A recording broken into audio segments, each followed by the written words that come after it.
nonprofits, and I guess where I've decided to start is where I often start when I'm the host of something HR or people ops related, and that is the power of trickle-down. So when we're talking about nonprofits and we're talking about people and culture, what I think of with nonprofits is that they actually have a gift that is advanced beyond what a new to HR private sector business may not yet have, and that is a defined mission.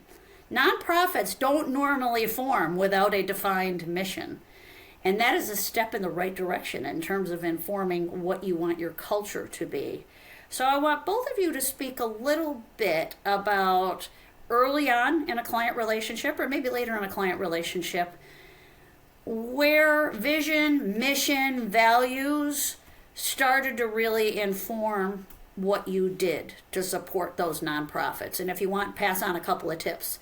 Janine, I'll let you go first. You mentioned Dress for Success. I know they have a mission, but when it comes to being an HR support partner, where do you go with that in terms of building up and building out the people ops? And it's funny you asked about that, because when I started working with Dress for Success, it was maybe about a year old, or not. The the executive director was maybe about just in. So she was like, okay, I need some things. Mm-hmm. And so really one of the first things was just, showing her that HR is, you have to be intentional about HR.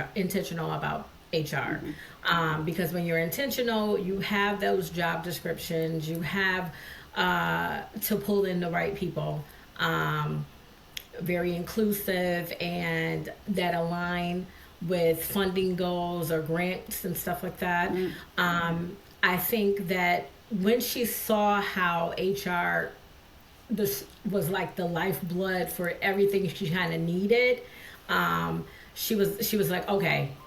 And she was happy to outsource.